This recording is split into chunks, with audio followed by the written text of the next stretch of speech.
الله وبركاته. إن الحمد لله نحمده ونستعينه ونستغفره ونعوذ بالله من شرور أنفسنا ومن سيئات أعمالنا. من يهده الله فلا مضل له ومن يضلله فلا هادي له. وأشهد أن لا إله إلا الله وحده لا شريك له وأشهد أن محمدًا عبده ورسوله. اللهم صل على محمد وعلى آل محمد كما صليت على إبراهيم وعلى آل إبراهيم إنك حميد مجيد. اللهم بارك على محمد وعلى آل محمد كما باركت على إبراهيم وعلى آل إبراهيم إنك حميد مجيد.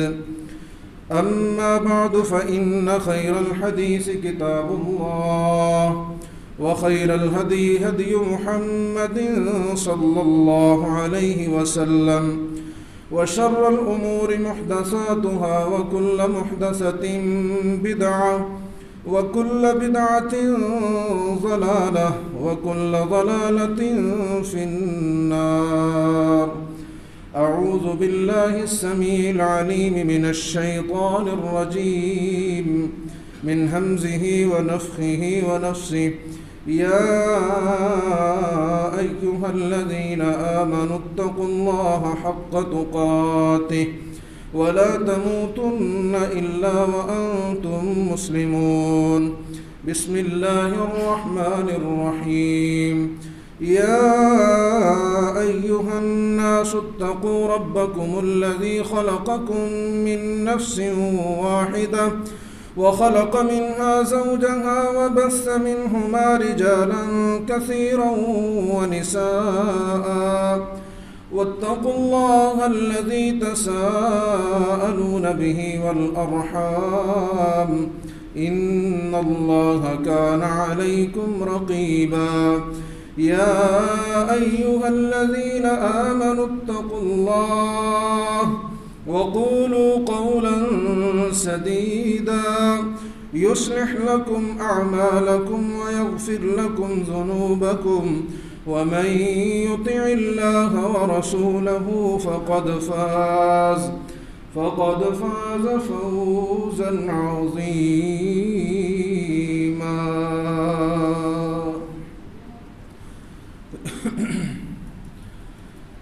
ہر قسم کی حمد و ثنا، تعریف، کبریائی، بڑائی اللہ وحدہ لا شریک خالق کائنات مالک ارض و سما کے لیے لاکھوں اور کروڑوں درود و سلام امام الانبیاء، حبیب کبریا، صدر العلا، شمس الضحیٰ، بدر الدجا، جناب محمد الرسول اللہ صلی اللہ علیہ وعلا آلہ وبارک وسلم کی ذات اقدس و مقدس و مطہرہ پہ محترم اور مکرم بھائیوں، بزرگوں، دوست عزیزوں، گزشتہ خطبہ جمعہ میں آپ احباب نے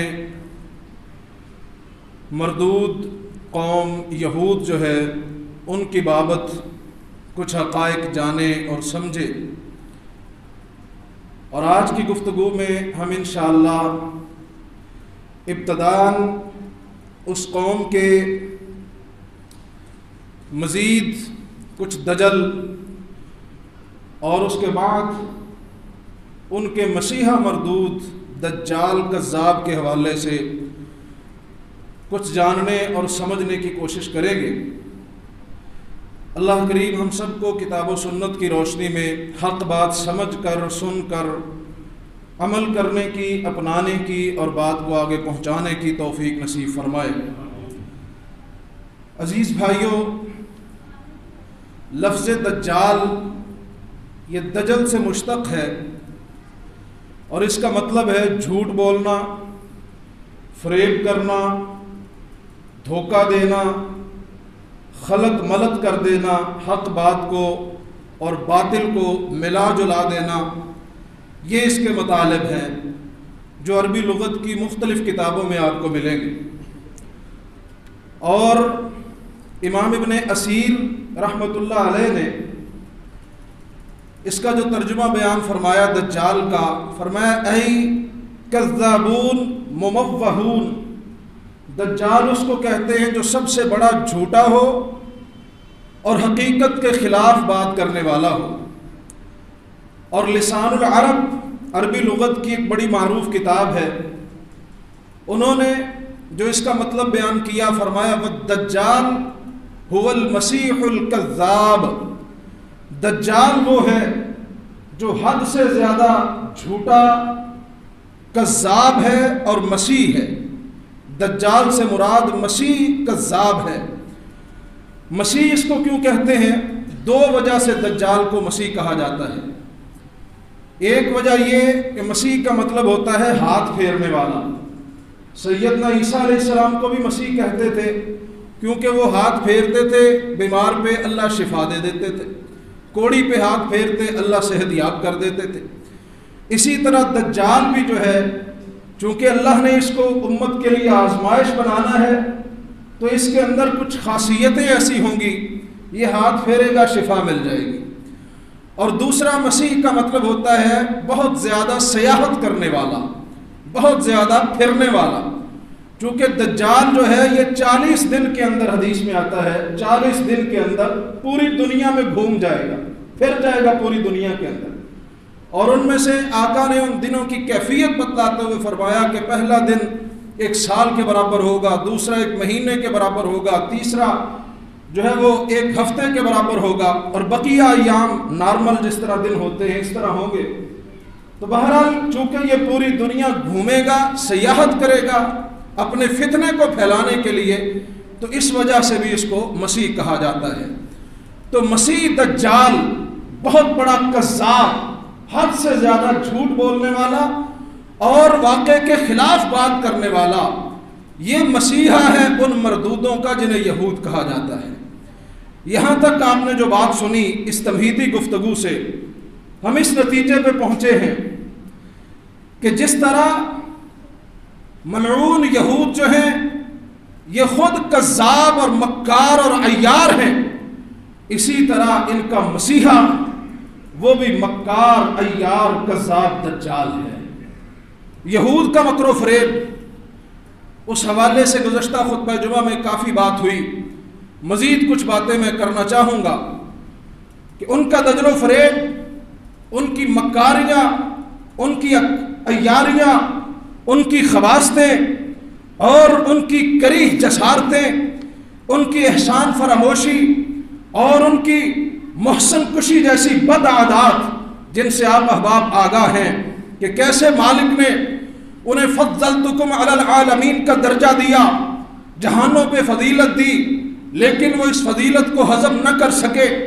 کس طرح مالک نے فرعون کے ظلم و ستم سے اور جبر و استبداد سے ان یہودیوں کو نجات دلا کر آزادی بخشی، اور کیسے دریا سے گزرنے کے لیے، سمندر سے گزرنے کے لیے 12 قبائل کی نسبت سے مالک نے 12 ہی راستے بنا دیے، اور کس طرح اللہ کریم نے احسان فرماتے ہوئے وَظَلَّلْنَا عَلَيْكُمُ الْغَمَامَ وَأَنزَلْنَا عَلَيْكُمُ الْمَنَّ وَالسَّلْوَىٰ کا اعلان فرمایا۔ صحرا کے اندر جہاں کوئی سایہ دار درخت نہیں ہے، اللہ نے بادلوں کا سایہ نصیب فرما دیا۔ جہاں کھانے کے لیے کوئی فصل نہیں ہے، کوئی چیز نہیں ہے، مالک نے آسمانوں سے من و سلوہ اتار دیا۔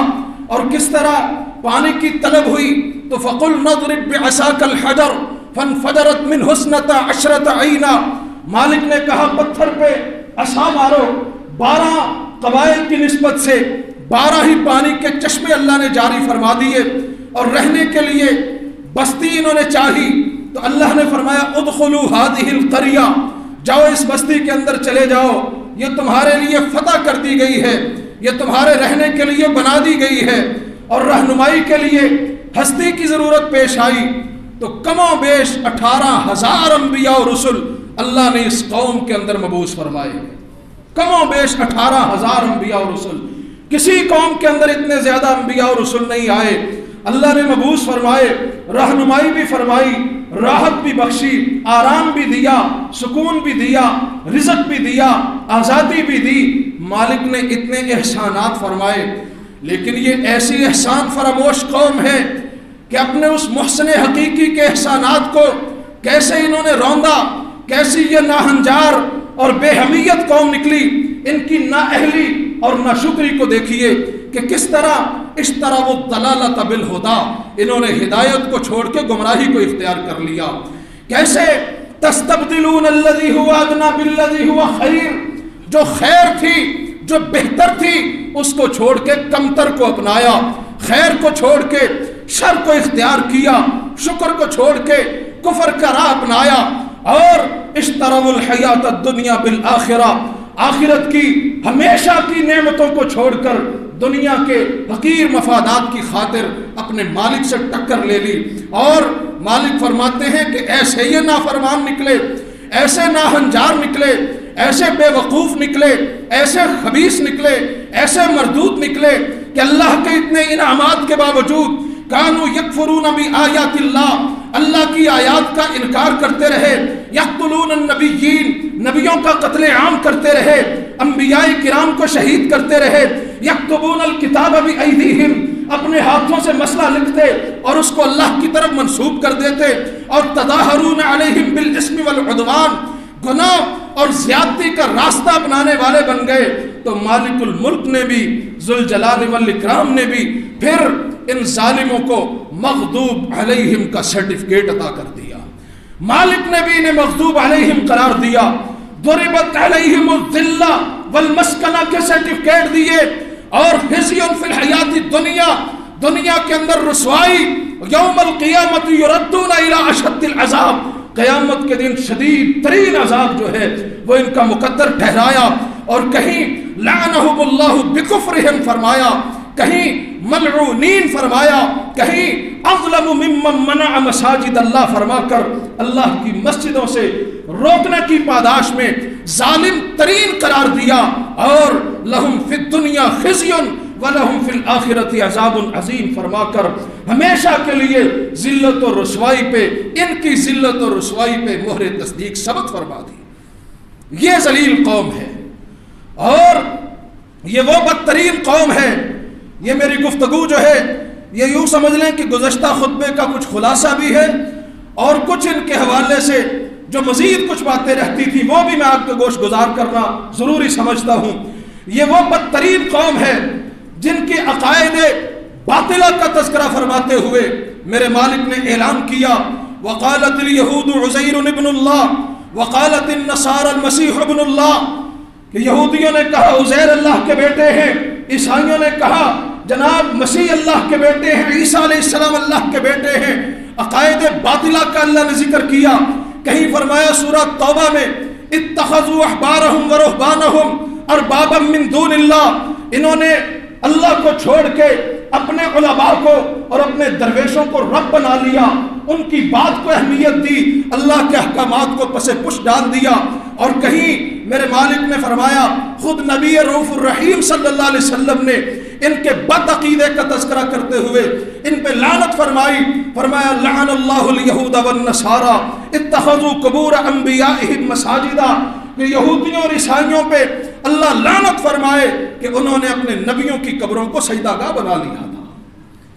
یہ 14 صدیاں قبل مالک نے اپنے قرآن میں اور نبی رؤوف الرحیم نے صلی اللہ علیہ وسلم اپنے فرمان میں یہ سب باتیں کیوں جو ہیں وہ ارشاد فرمائی، کیوں ہمیں ان سے آگاہ کیا گیا؟ اصل میں ہمیں یہ تنبیہ کی گئی ہے، ہمیں متنبہ کیا گیا ہے، ہمیں سمجھایا گیا ہے کہ تم کسی کو اللہ کے وجود کا حصہ نہ بنانا۔ یہودیوں نے عزیر علیہ السلام کو اللہ کا حصہ بنایا، مسلمانوں تم کسی کو اللہ کا حصہ نہ بنانا۔ یہودیوں نے اپنے علماء اور درویشوں کی بات کو اللہ اور اس کے رسول کی بات پہ ترجیح دی، مسلمانوں تم اپنے علماء اور درویشوں کی بات کو اللہ اور اس کے رسول کی بات پہ ترجیح نہ دینا، تقلید کا راستہ نہ اپنانا، اور انہوں نے اپنے نبیوں کی قبروں کو سجدہ گاہ بنا لیا تھا۔ مسلمانوں تم اپنے نبی کی قبر کو اور ولیوں کی قبروں کو سجدہ گاہ نہ بنانا۔ یہ ہمیں تنبیہ کی گئی ہے، سمجھایا گیا، مگر افسوس دل خون کے آنسو روتا ہے۔ سچی بات ہے مسلمانوں کی حالت زار دیکھ کر۔ آقا نے تو پیشین گوئی بھی فرمائی اور سمجھا بھی دیا، لیکن اس کے باوجود امت کی اکثریت جو ہے وہ آج یہود کے راستے پہ چل رہی ہے۔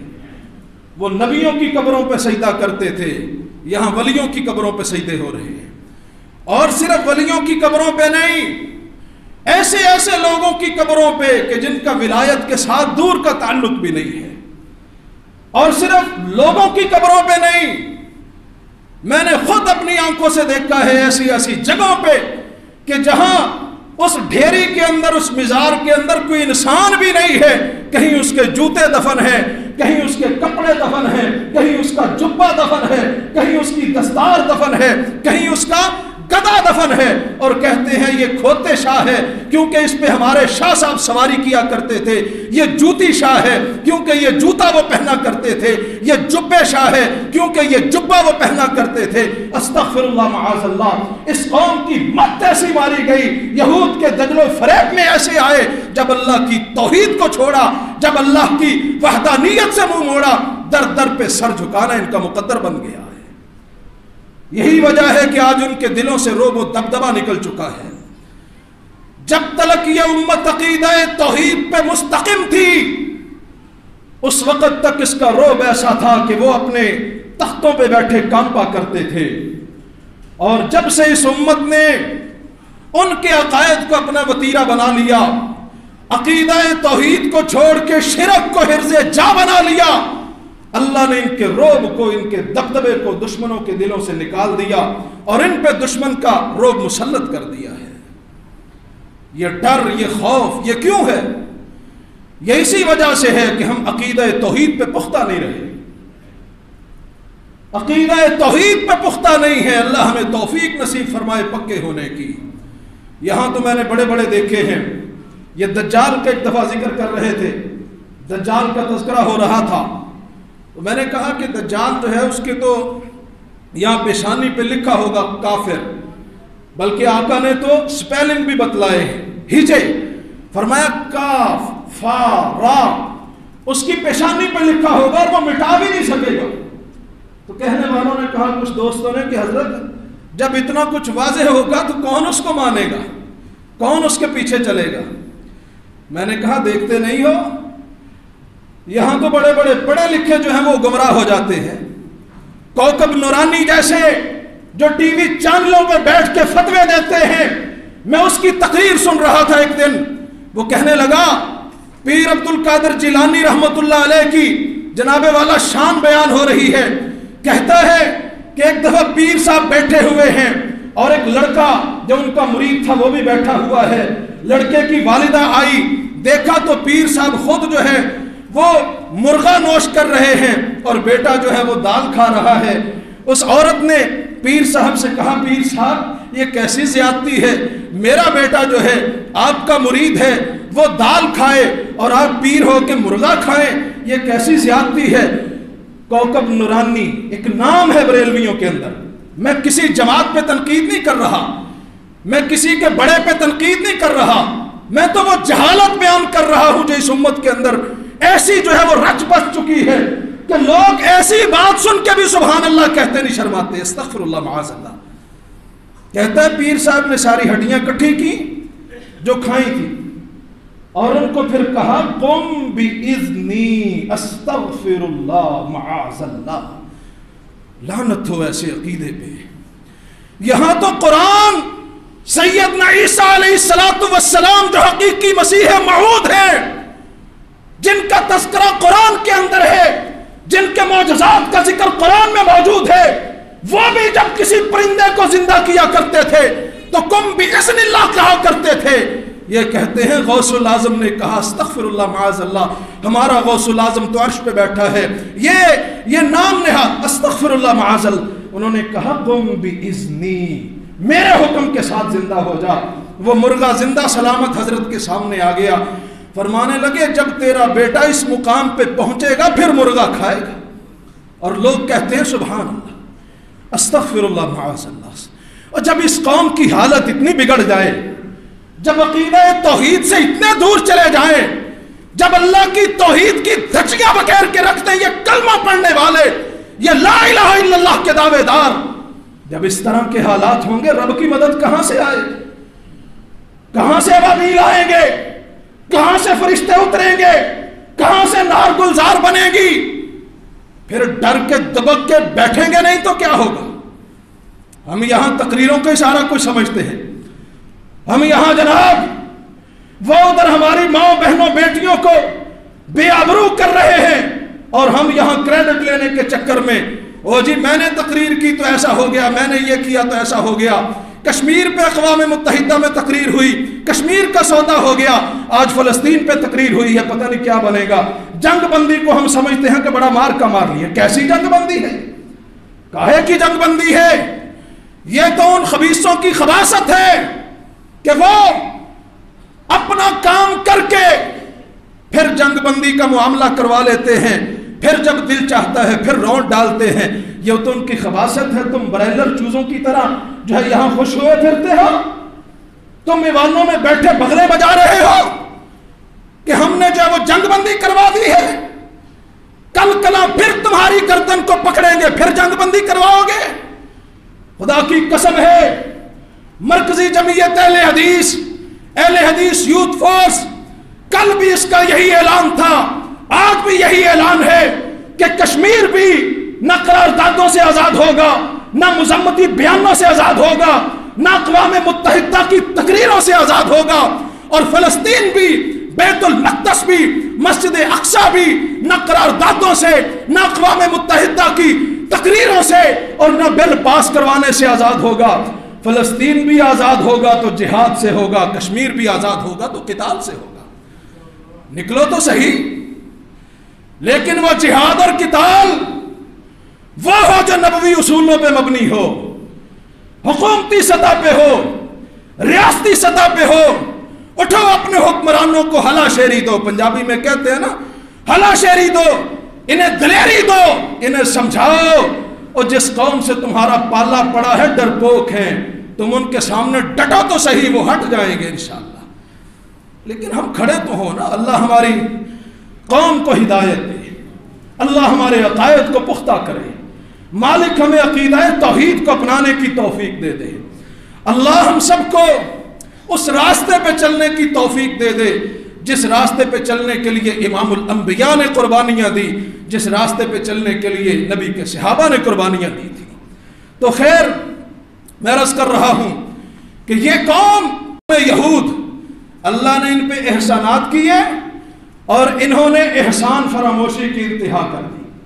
اور آج امت مسلمہ بھی اللہ نے اس پہ احسانات کیے ہیں، یہ احسان فراموش ہو چکی ہے. اللہ نے وطن عزیز پاکستان دیا لا الہ الا اللہ کے نام پہ. ہم نے اس لا الہ الا اللہ کے نام پہ حاصل کی گئی سرزمین کو درباروں اور مزاروں کا گڑھ بنا کے رکھ دیا ہے. سچی بات ہے. لوگ بیت اللہ میں جا کے یہاں فون کر رہے ہوتے ہیں کہ داتا دربار پہ دیکھ دے دو، میں یہاں بڑی آسانی سے پہنچ چکا ہوں. استغفر اللہ معاذ اللہ. شرک کا گڑھ بنا کے رکھ دیا ہے اس لا الہ الا اللہ کے نام پہ حاصل کی گئی سلطنت کو. کہاں سے مدد آئے اور کہاں سے جو ہے وہ جذبہ بیدار ہو، کیسے جرت پیدا ہو مخالف کو للکارنے کی. جب توحید نہیں ہوگی تو کچھ نہیں ہوگا.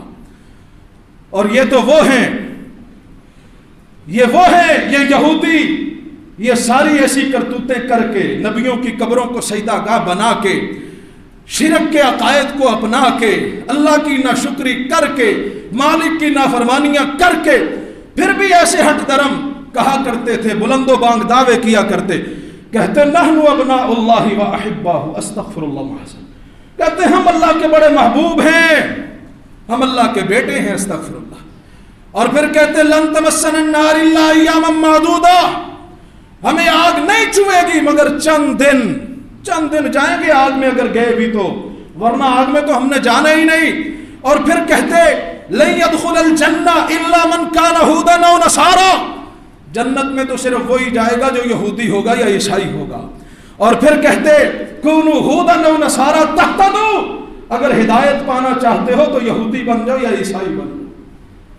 پرلے درجے کے خبیث، پرلے درجے کے نافرمان، اللہ اور اس کے رسولوں کے نافرمان، اور دعوے کہ جنت میں ہم نہیں جانا ہے، ہدایت یافتہ ہم بھی۔ استغفر اللہ۔ ذرا اپنے ارد گرد نظر دوڑائیے، ہماری حالت ایسی نہیں ہے۔ اپنے ارد گرد دیکھیے، ہم اللہ اور اس کے رسول کے کتنے کو احکامات کو مانتے ہیں، اور دعوے ہمارے کیا ہیں کہ جنت ہمارے لیے ہے۔ ہم تو آخری نبی کے امتی ہیں جی، بس ٹھیک ہے، سفارش ہو جانی ہے، بخشے بخشوائے۔ اور حالت ہماری پتہ کیا ہے؟ اگر عقیدہ چیک کرنا ہو تو سورہ زمر پارہ نمبر 24 پارے کے دوسرے رکوع کی یہ آیت گھر جا کے ترجمہ پڑھیے اور اس ٹیسٹر کو ذرا لگا کے عقیدہ چیک کر لیجئے۔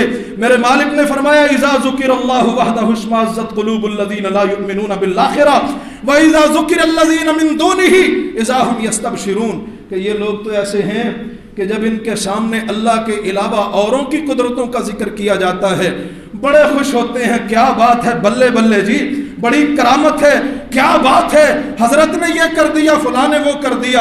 لیکن جب انہیں کہا جاتا ہے کہ سب اللہ ہی کی قدرت سے ممکن ہے، ان کے دل جل جاتے ہیں، چپ ہو کے بیٹھ جاتے ہیں، لڑنے جھگڑنے پہ اتر آتے ہیں۔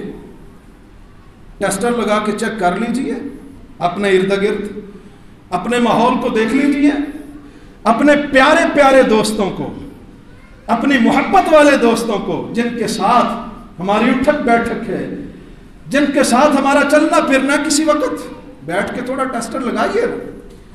بھائی سب کچھ کرنے والی ذات صرف اللہ کی ہے۔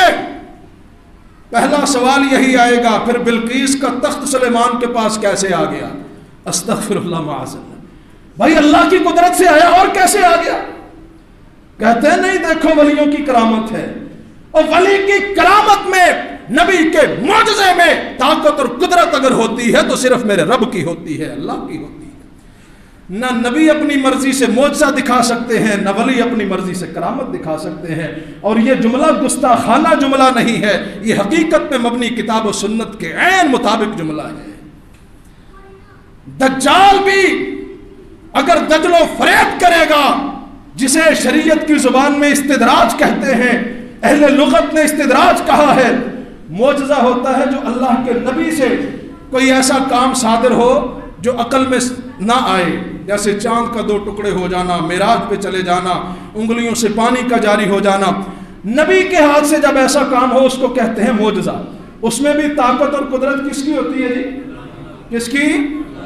اور کرامت کہتے ہیں جب کسی ولی کے ہاتھ سے کوئی ایسا کام ہو جو سمجھ میں نہ آئے، جیسے سیدنا جریج ولی تھے، ان کے لیے بچے کا گواہی کے لیے بول پڑنا، اسے جو ہے وہ گواہی دے دینا، اور اسی طرح دیگر اولیاء کرام کی کرامتیں، اس میں بھی طاقت اور قدرت کس کی ہوتی ہے؟ اللہ کی۔ اور استدراج کہتے ہیں جب اللہ کا کوئی نافرمان جب اس سے کوئی ایسا واقعہ صادر ہو جو سمجھ میں نہ آئے، عقل میں نہ آئے، اللہ اس کو لوگوں کے لیے آزمائش بنا دیتے ہیں، وہ ہوتا ہے استدراج۔ اس میں بھی طاقت اور قدرت اگر ہوتی ہے تو کس کی ہوتی ہے؟ دجال اگر بارش برسائے گا تو اپنی مرضی سے نہیں، اللہ کی مرضی ہوگی۔ اگر پیداوار اگائے گا تو اپنی مرضی سے نہیں، اللہ کی مرضی ہوگی۔ اگر بندے کو زندہ کرے گا تو اپنی مرضی سے نہیں، اللہ کی مرضی ہوگی۔ اگر وہ پوری دنیا میں گھوم جائے گا تو اپنی مرضی سے نہیں، اللہ کی مرضی ہوگی۔ جب تلک مالک چاہے گا وہ اپنی حرکتیں کرتا رہے گا، جب اللہ چاہیں گے۔ سیدنا عیسیٰ علیہ السلام کو دیکھتے ہی پیارے آقا نے فرمایا دجال ایسے پگھلنا شروع ہو جائے گا جیسے نمک پانی میں پگھل جاتا ہے۔ اور پھر عیسیٰ علیہ السلام لد کے مقام پہ اس دجال کو اپنے برچھے کے ساتھ قتل کر دیں گے۔ اور میرے بھائیوں، یہ وہ قوم ہے یہود، قوم یہود۔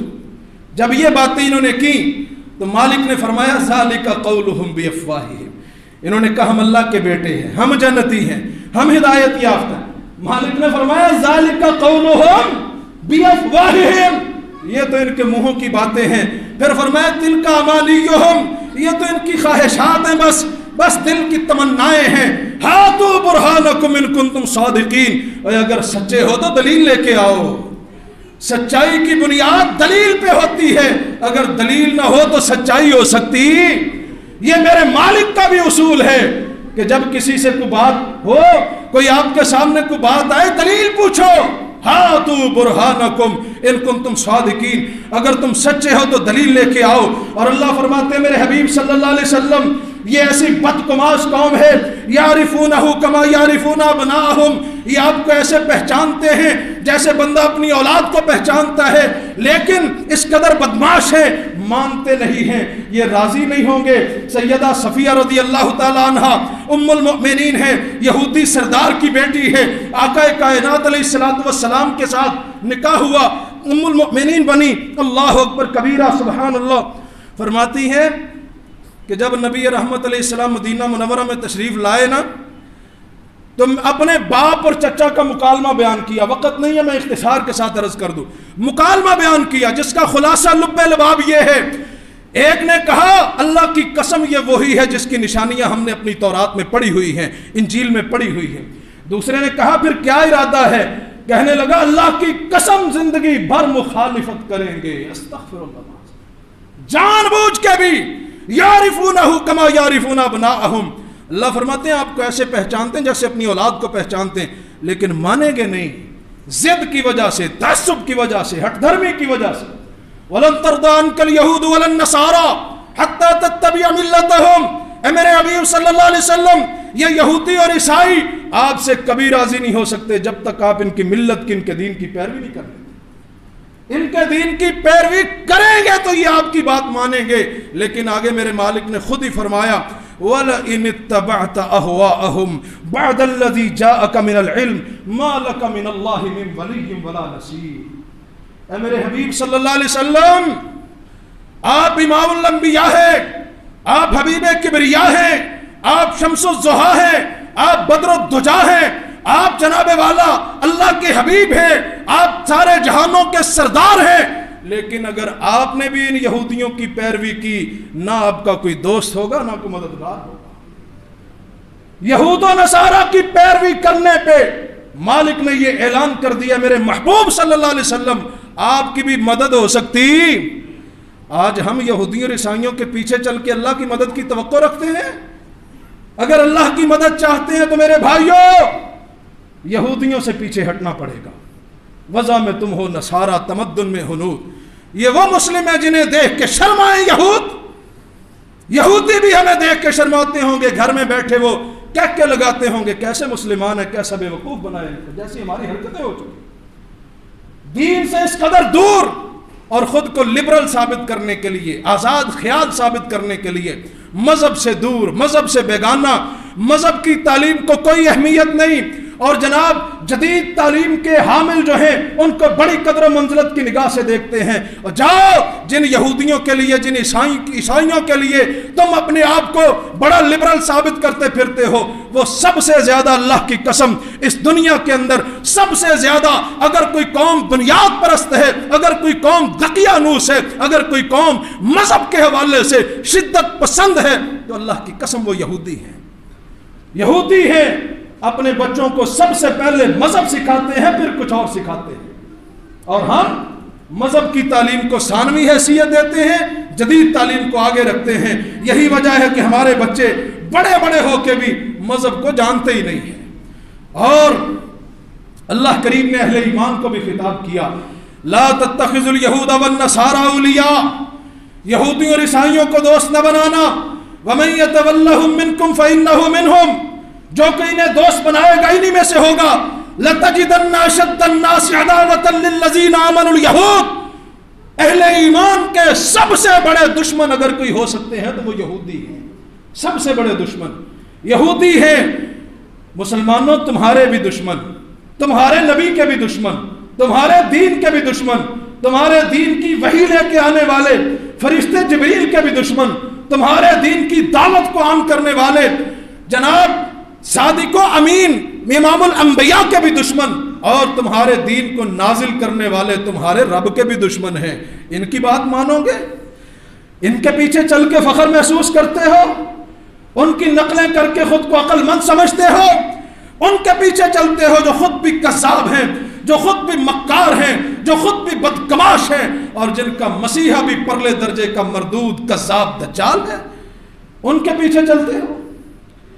آخری بات عرض کر کے بات کو ختم کروں، نبی رحمت علیہ السلام نے ارشاد فرمایا، سنن ابن ماجہ کی روایت ہے، حدیث نمبر 4077، سیدنا ابو امامہ بہلی رضی اللہ تعالیٰ عنہ اس حدیث کے راوی ہیں، فرماتے ہیں نبی رحمت علیہ السلام فرمایا، ایھا الناس انہا لم تکن فتنۃ فی الارض اعظم من فتنۃ الدجال، لوگو زمین کے اندر فتنہ دجال سے بڑا کوئی فتنہ پیدا ہی نہیں ہوا، اور وَإِنَّ اللَّهَ لَمْ يَبْعَثْ نَبِيًّا إِلَّا حَذَّرَ أُمَّتَهُ، جو بھی نبی اس دنیا میں آیا ہے اس نے آ کے اپنی امت کو فتنہ دجال سے ضرور ڈرایا ہے، انہوں نے کہا ہے کہ دجال کے فتنے سے بچ جانا، دجال کے فتنے سے بچ جانا۔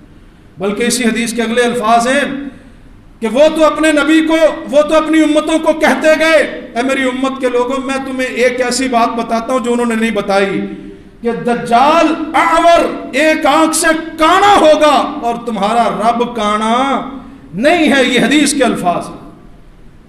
تو میرے بھائیوں، خدا را آئیے یہود و نصارہ کی پیروی چھوڑیے، کائنات کا سب سے بڑا فتنہ یہودی اور ان سے بھی بڑا فتنہ ان کا مسیحا دجال ہے، اور یہ اس کی آمد کے لیے ایڑی چوٹی کا زور لگا رہے ہیں، کہیں فری میسن کے نام پہ، کہیں ہارپ ٹیکنالوجی کے نام پہ، کہیں لاج کے نام پہ، کہیں پروٹوکولز کے نام پہ، اور کہیں جناب یہ صرف اشارے نہیں ہیں، یہ پورا ایک ٹاپک ہے جس کے اوپر تفصیلی بحث ہے۔ میرے بھائیوں، یہ ساری کی ساری پوری دنیا کو کنٹرول کرنے کی کوششیں اور سازشیں یہ یہودی کر رہے ہیں، اور نبی رؤوف الرحیم صلی اللہ علیہ وسلم نے 14 صدیاں قبل ہمیں اس سے آگاہ کر دیا، اور اس سے بچنے، اس سے تحفظ کا بھی جو ہے وہ آقا کائنات نے ہمیں طریقہ کار بتلا دیا، سمجھا دیا۔